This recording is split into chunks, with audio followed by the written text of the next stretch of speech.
สบายกำหนดลมหายใจ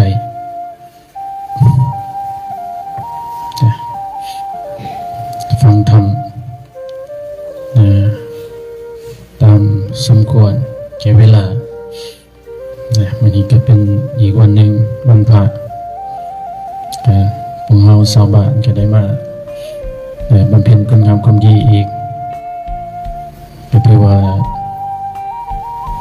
เป็นสิ่งที่น่าอนุโมทนาเป็นสิ่งที่น่าภาคภูมิใจนำที่ชาวบ้านเฮาได้เอาใจใส่ในการสร้างคุณงามความดีในการสร้างนำทำบุญสร้างอริยทรัพย์สังเกตเบิ่งว่าเฮาสิฮู้จังได๋ว่าคนเฮามีบุญหรือบ่มีบุญซั่นนะสังเกตเบิ่งลักษณะสังเกตเบิ่งกิริยาอาการการประพฤติการเคลื่อนไหวการกระทำโดยกายวาจาใจความรู้สึกนึกคิดของแต่ละคนมันมีความแตกต่างกันได้แต่เราสามารถสำรวจเจ้าของเองได้เราสามารถเบิ่งตัวเองได้ว่าเจ้าของมีบุญนโมอยู่บ่ซั่นว่าซั่นนะมีบุญมีกุศลนโมอยู่บ่ซั่นนะคือความหมายบุญที่ครูบาว่านี่บุญทางด้านความอริยทรัพย์ทางด้านความศรัทธาศีลจาคะปัญญาหรือว่าความสบายใจความสงบสุขสินะบุญความหมายตัวนี้นะปกติแล้วคนมีบุญนี่เขาจะมีนิสัยเป็นคนบ่มักความวุ่นวายเป็นคนมักนิสัยมักสงบมักสบายมักบ่สร้างความเดือดร้อนให้ผู้อื่นแล้วก็บ่มักความวุ่นวายนั่นแหละจะมักอยู่แบบสบายแบบเงียบๆเนาะสังเกตครูบาอาจารย์เหมือนกันมันมีบุญมันมักสงบแต่ก็บ่แม่นว่าติดสงบแต่ว่าบ่มักสร้างความเดือดร้อนในผู้อื่นนั่นซะนะเป็นว่าคนมีบุญเฮาคือกันแต่เบิ่งจิตใจเฮาคือกันคันจิตใจเฮาเบิ่งว่ามันคือเดือดร้อนมันมีความกระสับกระส่ายมันมีความวุ่นวายอยู่ใจเฮามันคือว่าบ่ปกติใจเฮามันคือบ่สงบนิ่งหั่นนะเดี๋ยวก็เป็นจังซั่นเดี๋ยวก็เป็นจังซี่เดี๋ยวก็คิดจะวอกเดี๋ยวก็คิดจังซี่นั่นแหละคือว่าเฮาบ่มีบุญบุญเฮามันบ่หลายนะคือความหมายว่าบุญมันมีอริยทรัพย์ตัวนี้นะมันจะมีสติเรียกว่าสติสัมปชัญญะความรู้สึกตัวนี้นะคันเฮามีตัวนี้หลายเฮาสิได้มีบุญหลายคือครูบาอาจารย์เพิ่นแนะนำว่าให้เฮาอยู่ด้วยความสงบเฮาอยู่ด้วยสติสินะบ่แม่นว่าอยู่เพื่อจังซั่นจังซี่ได้เฮาอยู่กับตัวเองนี่เฮาอยู่กับสติได้คือสติไปอยู่จังได๋สติไปอยู่กับกายจังซี่อยู่กับลมหายใจอยู่กับตัวเองจังซี่ให้มีความรู้สึกตัวทั่วพร้อมสินะสังเกตเบิ่งคันเฮามีความรู้สึกตัวทั่วพร้อมนี่มันสิเกิดปัญญาหลังจากมันเกิดปัญญาแล้วก็พวกเฮานี่ก็มันสิความวุ่นวายความคิดความฟุ้งซ่านหรือว่าความหงุดหงิดคิดในอดีตในอนาคตต่างๆกังวลใจกระสับกระส่ายนะใจมันบ่ได้มาตรฐานใจบ่เป็นสแตนดาร์ดคันเฮามีความรู้สึกตัวแล้ว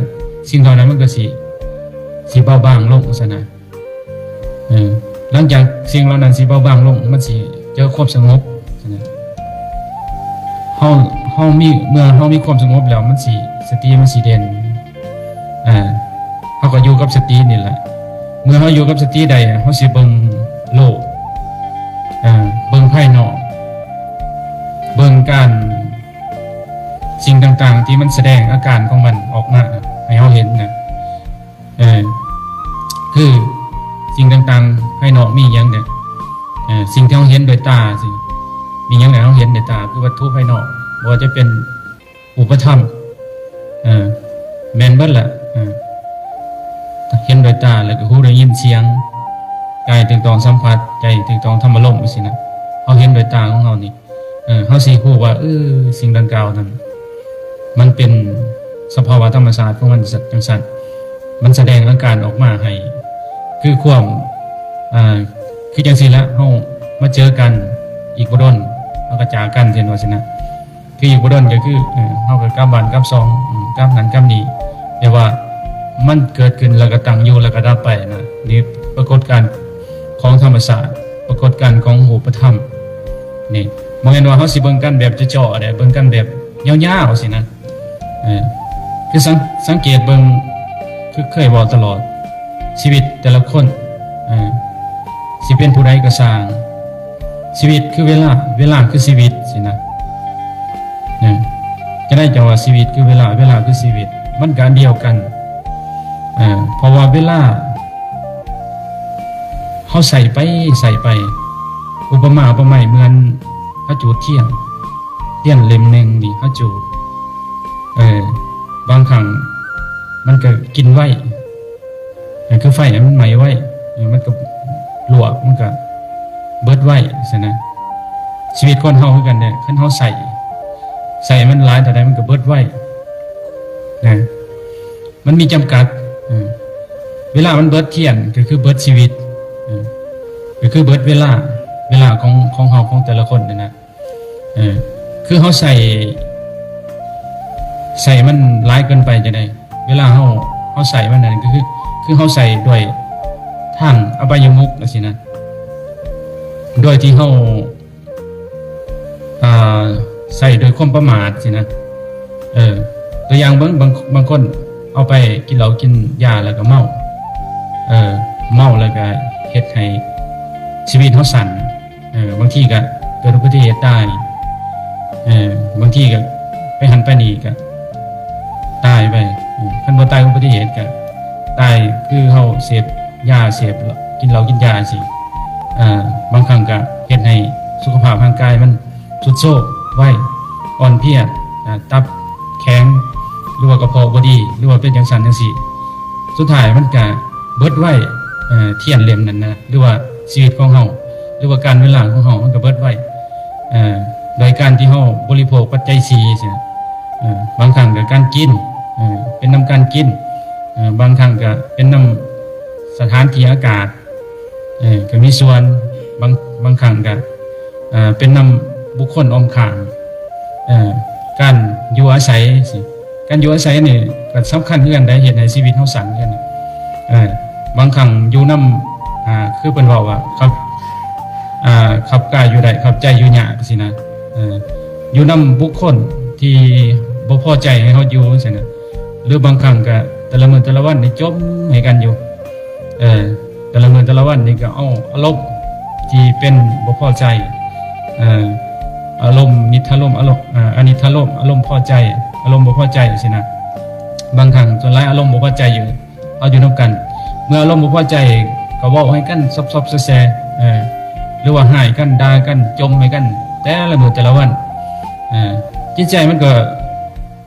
บ่เจอความสงบจิตใจมันเป็นจังซั่นนะมันก็เฮ็ดให้อยู่ยากเมื่อเฮ็ดอยู่ยากก็คิดก็วนก็วายก็ซับก็สาย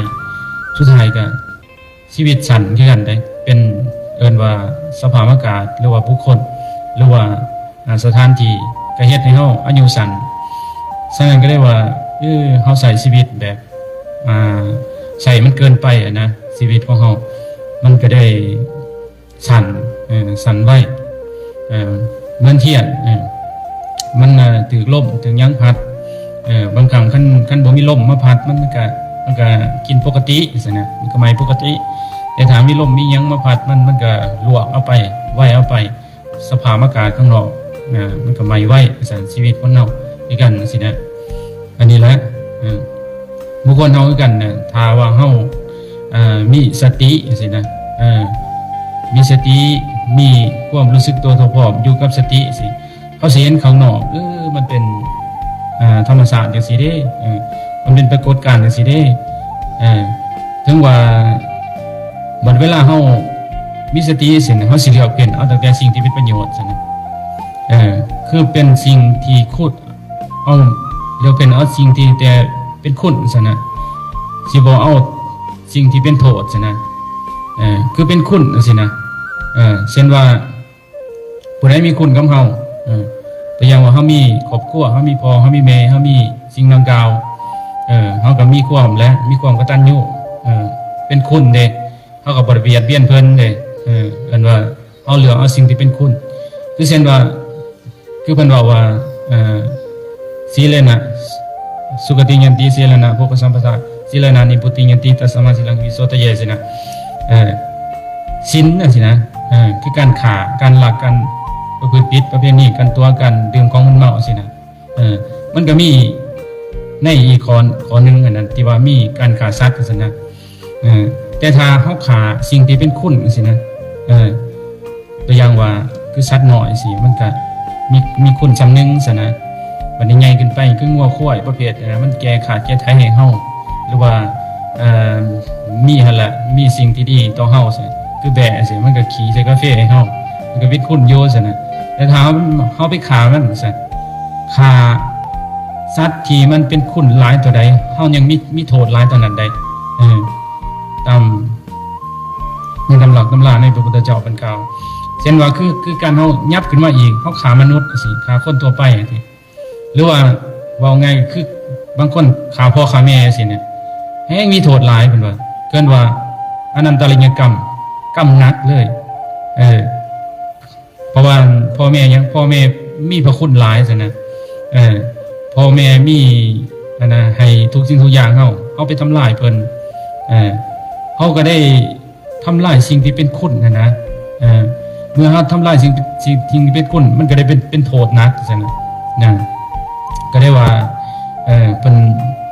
ป็นจัดเป็นกรรมหนักเลยอนันตริยกรรมซั่นนะฉะนั้นก็ได้เพิ่นก็ให้เฮาอยู่ด้วยสติซั่นนะสิ่งที่ใดมันเฮาบ่ฆ่าเฮาก็บ่ควรฆ่าแม้แต่สัตว์เล็กๆน้อยๆสิทุกอย่างมันก็มีชีวิตจิตใจเบิดเส้นว่าสินะบัดนี้สิ่งที่เป็นโทษคือซั่นนะสิ่งที่เป็นโทษเวลาเฮาไปเสพอบายมุขหรือว่าเบียดเบียนตนและเบียดเบียนคนอื่นคือเบียดส่วนร้ายเบียดเบียนตนนั่นแหละคือเฮาไปเสพสูบยาสูบหวานก็เป็นส่วนกันนี่เฮ็ดให้สุขภาพเฮาบ่ดีซั่นนะมันเป็นโทษซั่นนะบัดนี้ตัวอย่างคือเรียกวัยรุ่นนะพวกคือขนองซั่นมันบ่ทันรู้จักว่าตอนนี้มันยังม่วนอยู่ตอนนี้พยาธิมันบ่ทันมาเบียดเบียนมันก็เฮ็ดไปแล้วตัวอย่างว่าเสพอบายมุขสิ่งที่เที่ยวกลางคืนคบคนชั่วเป็นมิตรคบคนชั่วเป็นมิตรเป็นหยังขี้เกียจขี้ข้านซั่นมันก็เฮ็ดไปซั่นนะเฮ็ดไปบัดเวลามันให้โทษพุ่นละให้โทษเวลาบั้นปลายพุ่นตอนมันบ่ทันให้โทษก็ม่วนไปเลยคือขนองไปเดียวลิ้นไปนี่แหละเกินว่าเฮาใช้ชีวิตเฮามันเกินไปนะโดยที่เฮาบ่มีสติโดยที่เฮาบ่มีสัมปชัญญะเหมือนอุปมาเหมือนเขียนซั่นนะเหมือนสิ่งที่ภายนอกที่มันเฮ็ดให้ชีวิตจิตใจของเฮามันลำบากซั่นนะก็ได้ว่าให้เฮาอยู่กับสติหลายๆอยู่กับความรู้สึกตัวเฉพาะหลายๆคืออยู่กับพุทโธอยู่กับลมหายใจเฮาอยู่บ้านอยู่เรือนด้วยอยู่กับเวียกงานให้หน้าอุสวนหัวสวนของเฮาก็อยู่กับพุทโธได้อยู่กับลมหายใจได้อยู่กับการรู้สึกตัวเฉพาะเพราะว่าเป็นหยังจริงให้อยู่กับลมอยู่กับกายซั่นเพราะว่าส่วนหลายทุกซุมื้อนี่นะคนเฮาส่วนหลายมันเป็นธาตุของความคิดมันเป็นธาตุของอารมณ์นะฉะนั้นถ้าเฮามาอยู่กับสิ่งดังกล่าวนั้นเฮาสิเศร้าเป็นธาตุของความคิดเพราะว่าความคิดนี่ล่ะมันอันตรายนะภาษาธรรมเขาว่าใจของเฮานี่ความคิดของเฮานี่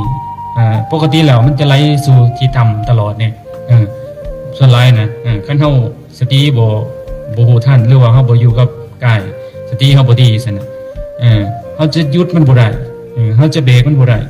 ฉะนั้นเวลามันไหลไปตามความคิดมันก็พาเฮาไปบ่หันพาเฮาไปบ่นี้บัดมารู้สึกตัวพร้อมแหละโอ้ยมันเป็นน้ำความคิดนี่เด้ความคิดมันหลากเข้ามาส่วนหลายมันจะคิดไปทางด้านอกุศลดอกส่วนหลายน่ะนะสังเกตเบิ่งดีๆโลดคันผู้ใดภาวนาดีๆนะผู้ใดอยู่กับ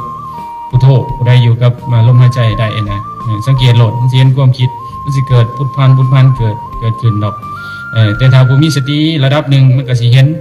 แล้วก็มันคิดก็มันคิดไปคิดดีก็ดีไปถ้าเฮาคิดดีเฮาก็ทำไปมันก็เป็นดีซั่นนะแต่ถ้าเฮาคิดไว้ทางด้านอกุศลทางด้านบ่ดีมันก็ลากเฮาไปในสิ่งที่ดังกล่าวสุดท้ายมันก็ลำบากเกินว่ามันเกิดอารมณ์ที่บ่พอใจเกิดอารมณ์โทสะโมหะเกิดอารมณ์เกินว่าอารมณ์ชั่วหั่นล่ะอารมณ์เฮ็ดในใจเฮาเศร้าหมองหั่นล่ะความคิดตัวดังกล่าวนะฉะนั้นครูบาอาจารย์เป็นเน้นนักว่าซั่นน่ะให้เฮาอยู่กับกายให้มันได้นี่ล่ะครูบาอาจารย์เป็นภาคเนาะครูบาอาจารย์เป็นสอนเฮาก็มีแต่จังซี่แหละให้เฮาระวังความคิดของเฮาเพราะว่าการระวังความคิดของเฮาเพราะว่าความคิดของเฮานี่มันสิเป็นความเชื่อของเฮานะและความเชื่อของเฮานี่มันสิเป็นการกระทำของเฮาการประพฤติของเฮาสินะระหว่างการประพฤติของเฮามันสิเป็นอุปนิสัยหรือว่าความชินเคยของเฮาซั่นน่ะระหว่างความชินเคยของเฮามันสิทำสร้างมันสิเป็นสันดานซั่นน่ะให้ระวังฉะนั้นสติสำคัญที่สุดสติคือแกนธรรมซั่นน่ะคือเฮามาวัดจังซี่แหละก็ย้อนความคิดแหละคือเฮาพามาย้อนความคิดแหละมันหลากเข้ามานี่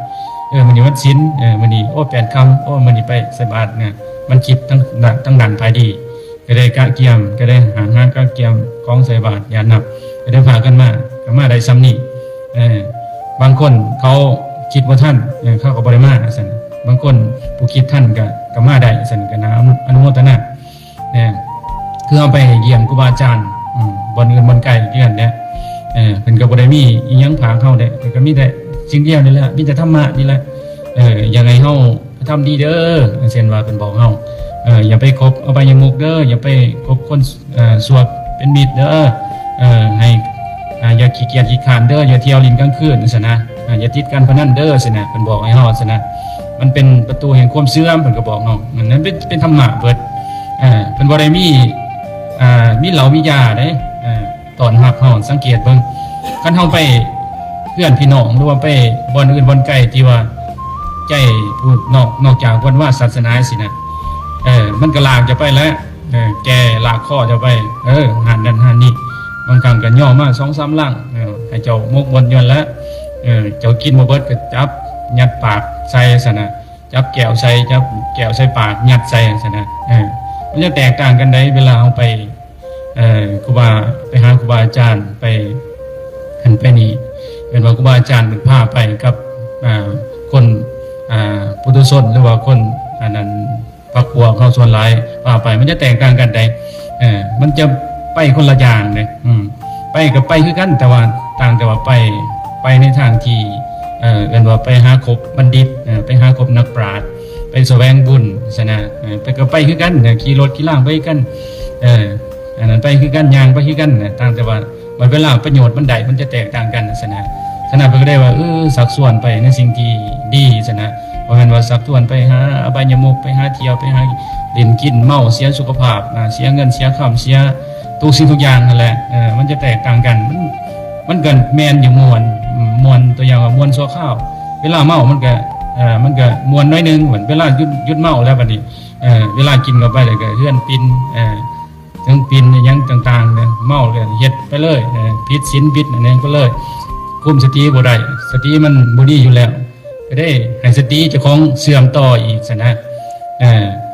ปกติแล้วสติมันหน่อยอยู่แล้วสติเจ้าของนะไปทำลายสติต่ออีก